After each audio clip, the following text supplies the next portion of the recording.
An election to confirm the renomination of the municipal chief executive of Adenta was today called off, according to what the Electoral Commission says, based on orders from above. It comes on the back of previous attempt to kick out the MCE, which had failed. We are waiting. If they like, they can choose to come 100 times, and we are telling them that Kakra will not take it.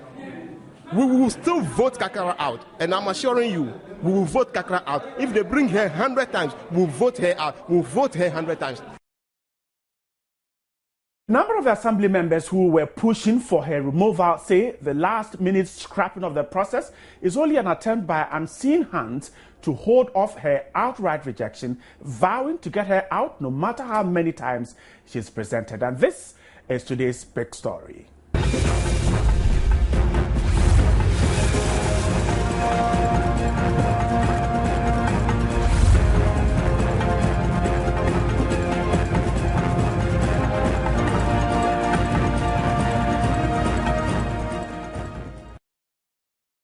My name is Brighton Amfo, and the show is brought to you by Blue Rose Limited, Shelter for All, and Star Life Assurance. Now, 14 out of the 19 assembly members were seated by 9:30 Thursday morning, waiting to cast their ballot to either reconfirm the MCE or reject her. The absence of the sitting MCE, who was to be reconfirmed, and the remaining 5 assembly members and the coordinating director for the municipality would not deter them. They were also anxious residents of the municipality, eager to know the outcome of the vote. After 2 hours of waiting, the Electoral Commission officer eventually walks in, and he walks out again with a promise to return in 30 minutes to conduct the process. He, however, did not show up again as promised. He later confirmed through a phone call that he could not return to continue with the process, citing orders from above. I want to state it clear that we know it is the Deputy Regional Minister, Greater Accra Regional Minister, who is trying to frustrate everything because he is having interest here. And because the chief executive, the current chief, the outgoing one, the nominee, she realized that there is no way she's going to secure the 2/3. So anytime at all, she tried to resolve with the RCC for them to frustrate with the assembly members. So that is what is manifesting. In fact, we were very surprised. It's due to powers above, the unseen powers above. But we were told yesterday night, as at 9 o'clock, that the nominee said she's not ready. But we said we haven't received any letter, so we have to come. To our surprise, when we came, we saw that this room was not prepared. We, the assembly members, have to come and then prepare the grounds and then organize our own water. We called the electoral commissioner, and he told us that the director of the assembly, Mr. Gebedari, wrote to him and told him that he shouldn't come and then attend to this August meeting. Oh, for now, we are waiting. If they like, they can choose to come 100 times, and we are telling them that Kakra will not take it. We will still vote Kakra out, and I'm assuring you, we will vote Kakra out. If they bring her 100 times, we'll vote her out. We'll vote her 100 times. Look, the woman, she practiced divide and rule tactics. She have no respect for the General Assembly. You can see it yourself. You came here, you can see it yourself. She have no respect. She have that kind of vindictiveness. If you do something and she hates you forever. That's how she is. Do you understand? And our revenue level is going down and down and down because of her incompetence. So we say enough is enough. This is not the first time we try to pass vote of no confidence. They have to call us, swear, talk to us, and we hold it until today. So she realized that she's going. Right, so the assembly members there are certainly not happy with what happened today, but the assembly has 21 days, according to its standing orders, to take another decision. If the 21 days is expired, then the president have to recall her. If they don't recall her, we will advise ourselves. We are always restraining the supporters. We are always restraining our electorate to hold it because we don't want them to embark on demonstration like what is happening elsewhere. And they have confidence in us. They've invested power in us. That is what we want to exercise here. And if she doesn't want it that way, she doesn't want it peaceful. If something happens, they should hold her responsible. I felt very, very embarrassed and bitter because we are here to confirm the president nominee. We respect the president. So whatever nomination he has come out with, we are here to confirm him, whether to vote for or to reject him. But Now the nominee is here, here, and he's also telling people not to come to our meeting because she knows she will lose.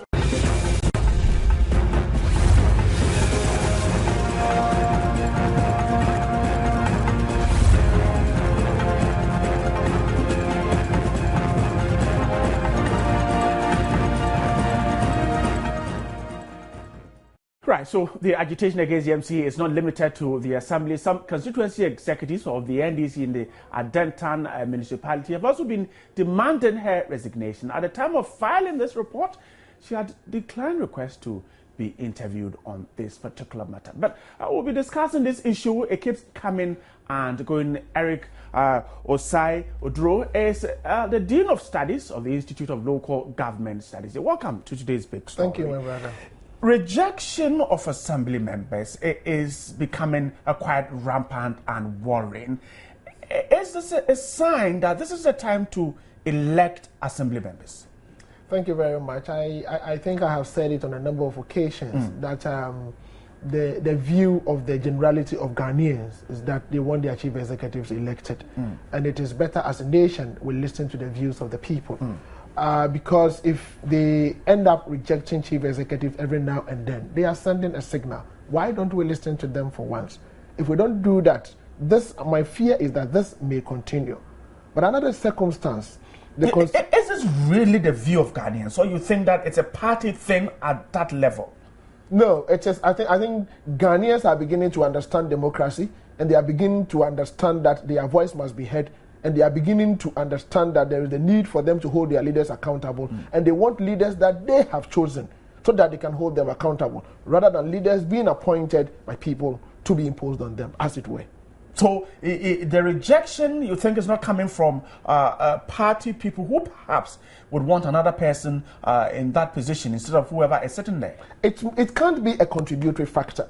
But what we need to do is, in order to play down and then avoid all of these things from happening, we should go straight, tackle the bull by the horn, and then elect the chief executive. The president has said that this needs to be done, but he is advocating a gradual process. Is that the way?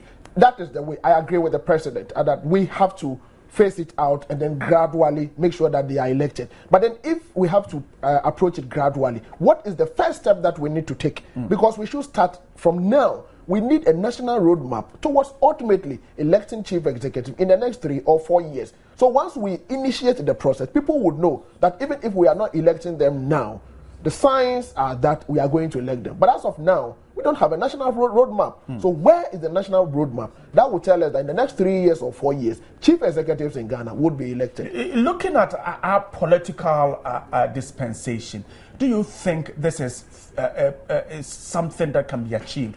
Especially when the politicians have a lot of mistrust. For instance, if a DCE is not from my party, really, the trust is not there. But in democracy, you have to trust Ghanaians. If people are able to vote for a member of parliament, they are able to vote for a president, why can't they be able to vote for their chief executive? The chief executive represents the president. And yet he has a different ideology he stands on.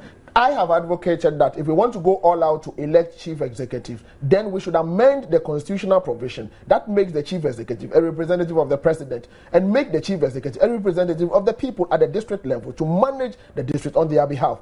It is because of that constitutional provision that chief executives represent the president. That is how come the president is to have an interest in making sure that the person who represents him is competent and the person is there to safeguard his interest. So you talk about a gradual process, just like the president said, and yet we need to amend the constitution to perhaps get to this gradual process. Definitely. But the Constitution Review Commission did not touch this. That is one other issue. The Constitution Review Commission did not touch this. But as a nation, if we have sat down and done our homework well, we come to realize that though the Constitution Review Commission did not touch it, but it is imperative towards ultimately electing chief executive. Nothing prevents us from going back the drawing board to say that, look, let us amend the constitutional provision that makes the chief executive a representative of the president and make the chief executive a representative of the people to manage the assembly on their behalf. That is the bit. Because as the white paper as it stands now mentions that the Constitutional Review Commission recommend that Metropolitan Chief Executive will have to be elected. The rest 5 of them will be appointed by the president. They will be shortlisted by the Public Services Commission, and then they will go through a confirmation process.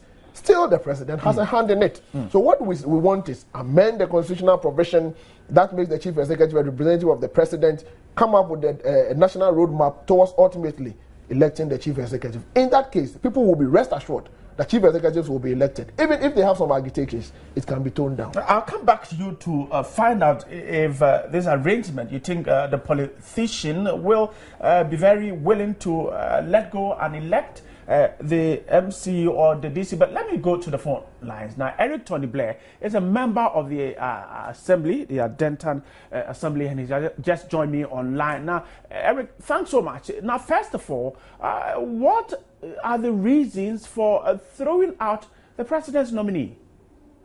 Oh, yeah, I hardly hear you, but if I can get you correct, you are asking why do we throw out the president's nominee? Yeah, why you are seeking to do that? Okay, yeah, it's not that we are throwing away the president's nominee, but the fact of the issue is that she has been with us in Assembly for the past 4 years, and her performance is what we are using to judge her now. You know, for some time now, last year, to be precise, during one of our general meetings, there were some money issues which we were asking her how she disbursed the funds. She told us categorically clear that she is not accountable to the Assembly. Meanwhile, the General Assembly is the biggest decision-making body in the municipality. So if municipal chief executive is telling you, the Assembly members, that she's not accountable, then I don't see. And secondly, to her arrogant nature, you know, she doesn't respect anybody. She doesn't respect any Assembly member. And even the chief and people of the communities in Adenta, she doesn't respect any of them. This is the reason why we don't want her anymore. And it is not we, the Assembly members, who are kicking against her. We don't have any issue with the president. President have the right to nominate whoever he or she thinks fit to do the job. So, you know, in Assembly, the government and then the Senate, we all have 50-50 distance. It's a balanced power sharing system. So the president will nominate and will approve. But we, the Assembly members, we listen to the grassroots. Whatever our electorates are telling us, that is what we do. We represent them at the Assembly. So what they are agitating for, that is what we are doing. We don't want people to be thrown on the street. We don't want people to be agitating. We don't want people to go on demonstration like what is happening elsewhere in the country. We told them, we assured them that we, the Assembly members, will be the voice for them. So that is what is happening. Tony, can you hold the line for me? I'm trying hard to speak to Madame Kakra Van Leer. She is trying hard to join us on this very platform. If she is there, Madame, thanks so much for joining us. Hello, Madame Kakra Van Leer. Well, I'm trying hard to speak to the MCE, Madame Kakra Van Leer of the Adenta Municipal Assembly. But Eric Tony, you were saying that it is not the Assembly members who are asking that the president re-nominate another person, but your constituents are asking you to do away with her. Now, there are certain issues that you have raised. Is the Assembly, don't you have an avenue to perhaps to discuss and address some of these grievances? Oh, yeah, you are right. Let me just tell you, last week Friday, presiding member organized a meeting with the intention that we can meet with the chief executive and we'll all sit down, enjoy and leave these things behind us. She refused to attend, and she even instructed the coordinating director, who is the secretary to the Assembly, to attend that meeting. Right. Monday, on the 19th, the presiding member organized another meeting again, just with the aim that we can get the municipal chief, the nominee, because now she is now reappointed, so she's a nominee now, to come so that she can sit with the Assembly members. She refused to come.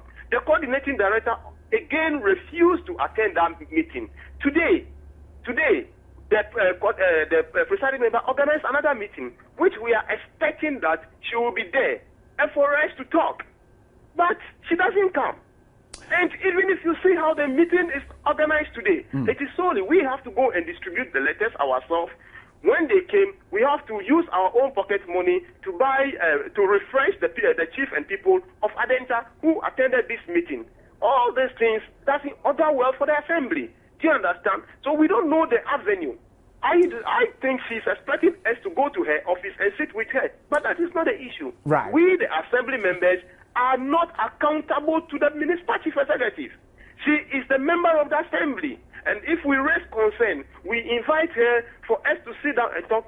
She doesn't mind because she doesn't respect anybody. Right, Eric Tony Blair, we'll leave it here. Thanks so much for joining us on today's big story. I'm trying hard to get Madame Kakra Van Le, the MCE for the Adenta Assembly. Definitely when I get him here, I'll put her on the line and ask her a few questions. But let me come back to the studio. Now, it is clear the president has the prerogative to appoint an MCE, a DCE. But the people on the ground thinks that there is something wrong with the president's nominee.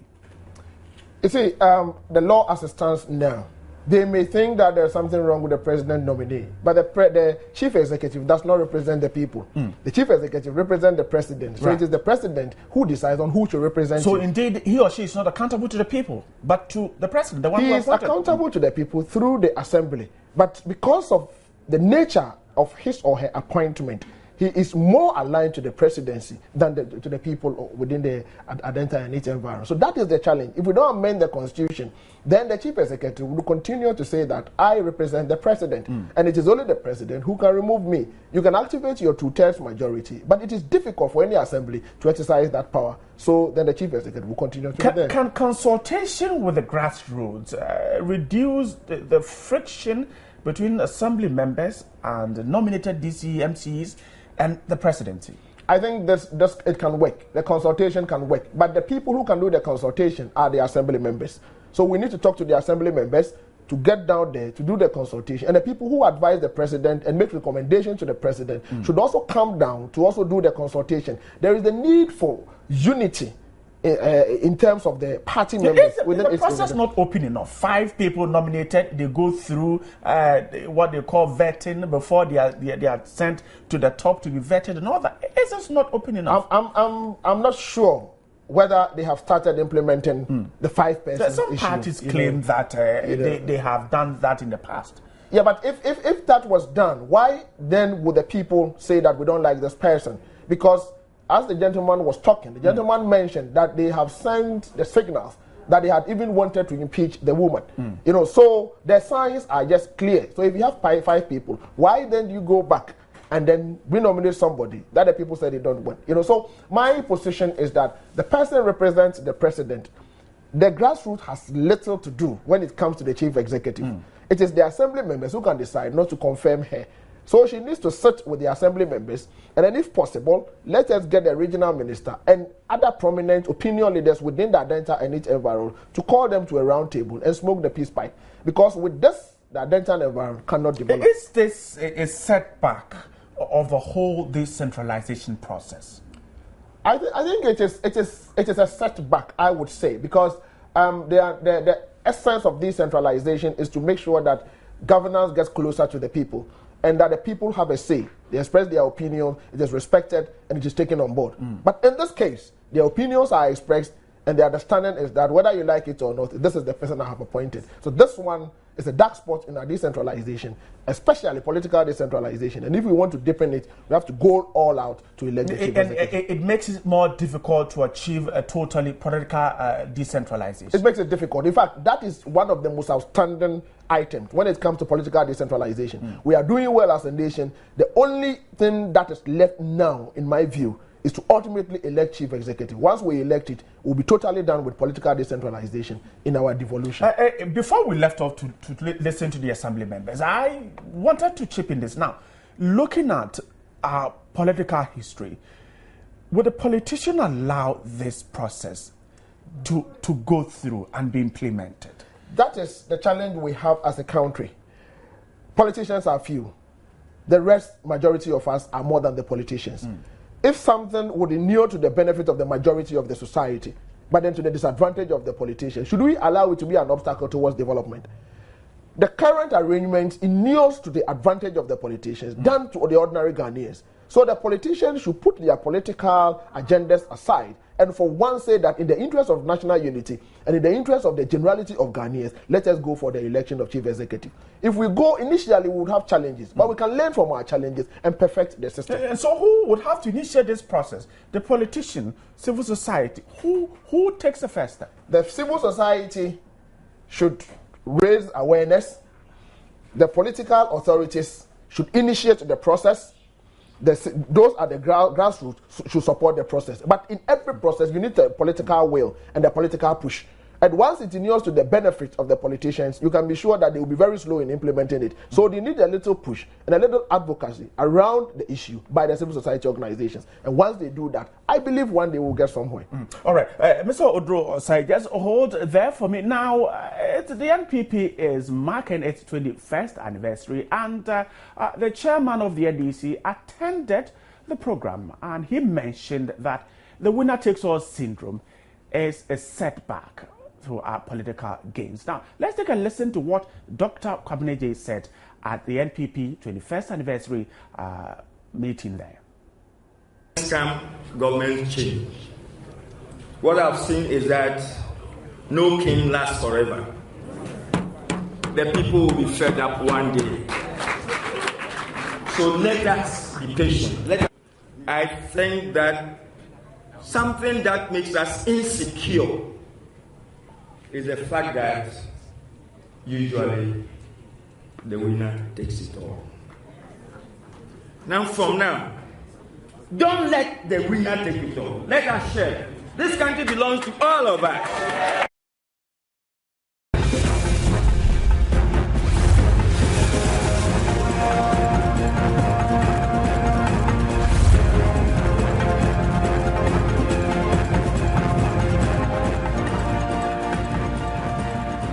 And so the winner takes all syndrome, according to Dr. Kwabena of the NDC, is a setback to our political gains. I'll be trying to speak to Anio Sabute, who is at a lecture being organized as part of activities to mark the 21st anniversary of the NPP. Now, Anio Sabute, if you are there, now, first of all, the party was supposed to have met to take a decision on the General Secretary of the party based on what happened at the Supreme Court.